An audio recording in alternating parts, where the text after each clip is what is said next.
We're going to Disney World. I'm so excited about our upcoming summer vacation to Orlando, Florida. And in today's video, I am going to be talking about budgeting for your Disney trip. Now, if you've ever thought to yourself, is it possible to plan and to execute a fun-filled and enjoyable trip to Disney on a budget? I'm going to share our budget planning so far and our travel planning so far, as well as a previous trip to Disney World that we took many years ago.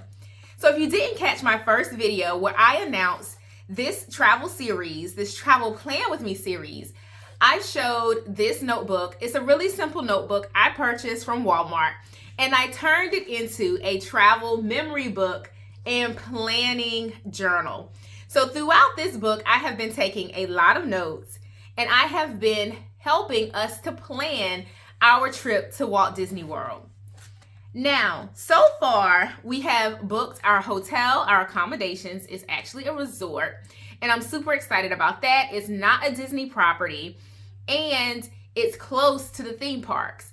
So it's sort of giving us kind of the best of both worlds, a little bit more of a budget-friendly option as opposed to maybe something that's on property. So far for our accommodations, let me flip through it. Our resort cost us just a little bit over $1,000. So it was, like literally very little over $1,000.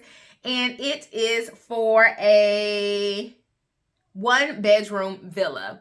One of the things I noticed with some of the properties at Disney, to get the size unit that we preferred, the price went up astronomically.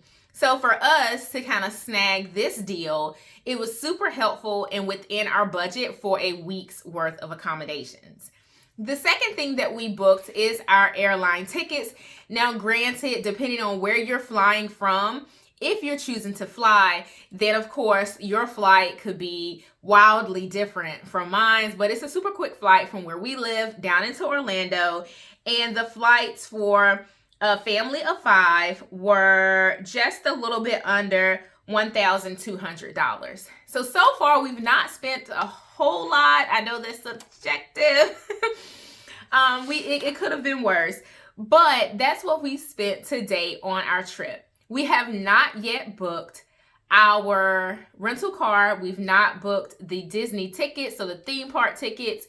But in today's video, I'm going to share a few ways that you can save some money and have a more budget-friendly trip to Orlando, Florida. Tip number 1, if you are within driving distance, you can save money on the flight by driving.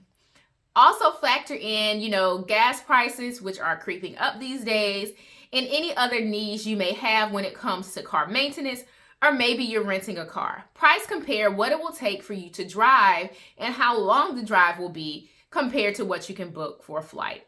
Now, this trip we are flying into Orlando, but previously when we took a trip, we drove. We had my husband, myself, and my father who helped to drive for the leg of the trip. I don't foresee myself taking that drive again, because for us, I think it was about 12 hours each way. So it's something to consider depending on where you live in proximity to Orlando. But it could be a way for you to save money if flights seem to be out of range. The next way that you can save money is by opting for more affordable accommodations. Now for us, we're a bit of an anomaly in all transparency because we ended up purchasing some timeshare a while back. So we were able to kind of maneuver a discount as owners for the property that we are staying in, and it worked out pretty good in our favor this time around. Now, I'm not here to debate whether or not timeshare is worth it. We have it now. It's not much we can do. At this point, it's not much we're going to attempt to do at this point to get rid of it or to sell it or whatnot. So we just use it when we can, and this was an opportunity for us to use it and to save a little bit of money. There may be other affordable options for more boutique hotels. Maybe you can find a deal on Airbnb, but always take into consideration how far that will put you away from the theme parks of your choice. And before I wrap up this video, one of the things that I am heavy on is planning this trip. I am heavy on planning this trip. I have been doing a lot of research to see how much the prices are going up within the parks, which they have gone up so far this year, and I'm pretty sure they will continue to increase as we get closer to the summer.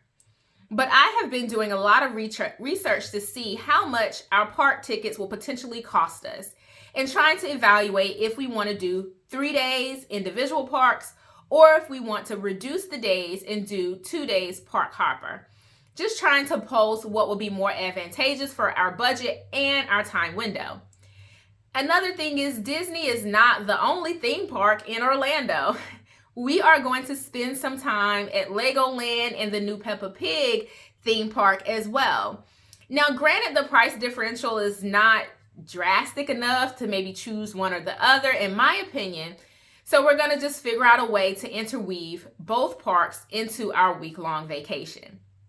So look at other options.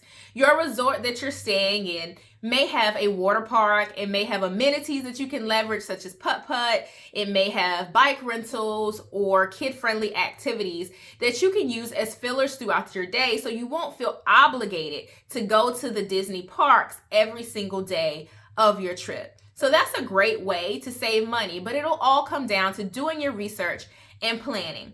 So as I continue on this series, I'll share some of the things that I'm discovering with you here on my YouTube channel. If you're planning a trip to Orlando, Florida, then I invite you to hit subscribe. I would love for you to join my YouTube family, in addition to sharing the trip details such as the budget and some of the ways that we are saving money and saving time and navigating this journey. I'll also share here on my channel my regular planning content with you as well. So if you're a planner mom, a planner enthusiast, or a planner lover of any kind, I welcome you to join my YouTube family. Also give this video a thumbs up and hit the notification bell so that you won't miss any of my upcoming videos. Happy planning. I'll speak to you in the next one.